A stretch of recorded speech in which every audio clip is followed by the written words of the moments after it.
केंद्र सरकार हर साल बजट में वादे, इरादे और योजनाओं की घोषणा करती है। इसमें कागजों से निकलकर सरकारी दफ्तरों से होते हुए कुछ तो जनता के दरवाजे तक पहुंचती है और कुछ तो आम आदमी तक पहुंचने से पहले ही रास्तों में दम तोड़ देती है। इस साल के बजट का लोगों को बड़ी ही बेसब्री से इंतजार है, क्योंकि वैश्विक महामारी कोरोना और लॉकडाउन की वजह से समाज के हर तबके पर गंभीर आर्थिक संकट का असर दिखाई दिया।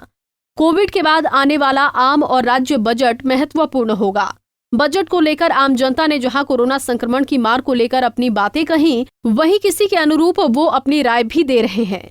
लोगों का कहना है कि वो इस बार के बजट में टैक्स की मार नहीं पड़े और उसकी स्लैब पहले से कम हो। कोविड की वजह से सभी को आर्थिक मार पड़ी है, कईयों की नौकरियां चली गई। सरकार को रोजगार के अवसर बढ़ाने की कवायद करनी चाहिए। इसके साथ ही आमजन का कहना है कि बजट में शिक्षा को प्राथमिकता देनी चाहिए। देखिए, बिजनेसमैन तो सबसे ज़्यादा नुकसान में अभी है। तो जो आगे केंद्र सरकार और हमारे प्रधानमंत्री जी जो बजट पेश कर रहे हैं, वो बिजनेसमैनों के हिसाब से भी, सभी लोगों के हिसाब से भी अच्छा, एक उम्मीद के साथ अच्छा बजट पेश करना चाहिए। जो कोरोना काल में हम लोगों की दुकानें बंद रही 3-3, 4-4 महीने में, तो उससे बहुत बड़ा नुकसान बिजनेसमैन को हुआ। खासतौर पर आम पब्लिक भी बहुत परेशान है, क्योंकि बिजनेस में कोई भी आदमी कोरोना काल के बाद उभर नहीं पाया है। देखिए, हम लोग स्टूडेंट हैं और युवा वर्ग हैं, तो हम चाहते हैं कि जो आगामी दिनों में जो बजट पेश होने वाला है वो छात्र हितैषी और छात्रों के लिए काफ़ी कारगर साबित हो, ऐसा बजट पेश होना चाहिए। क्योंकि कोरोना काल की वजह से छात्र छात्राओं का समय और अर्थ व्यय का काफ़ी नुकसान हुआ है।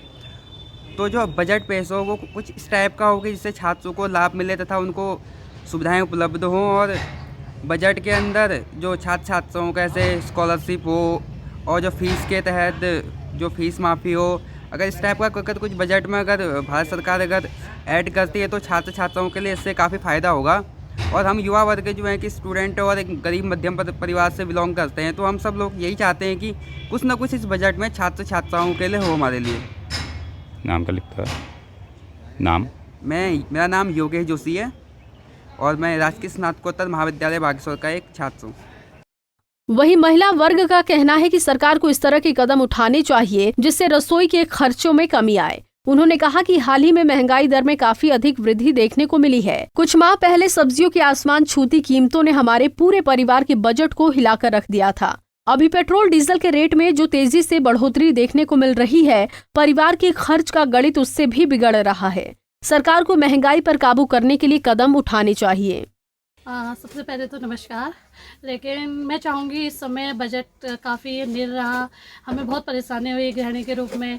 सिलेंडर इतने महंगे हुए और सब्जियां इतनी महंगी हुई, और हमें बच्चों की ट्यूशन की फ़ीस और उनकी पढ़ाई और फ़ीस तो हमें पूरी देनी पड़ रही थी।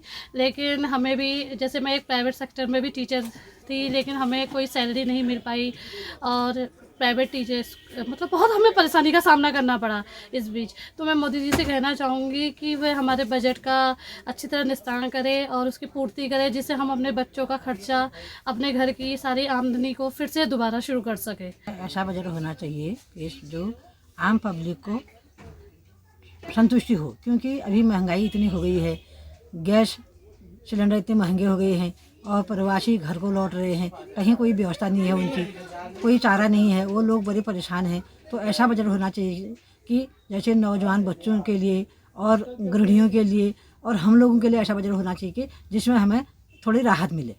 गौरतलब है कि वित्त वर्ष 2021-22 के लिए आम बजट 1 फरवरी 2021 को पेश होने वाला है। इस साल पेश होने वाला बजट वित्त मंत्री निर्मला सीतारमण के कार्यकाल का तीसरा बजट होगा। इस बजट से लोगों को काफी उम्मीदें हैं। पंजाब केसरी टीवी के लिए बागेश्वर से जगदीश उपाध्याय की रिपोर्ट।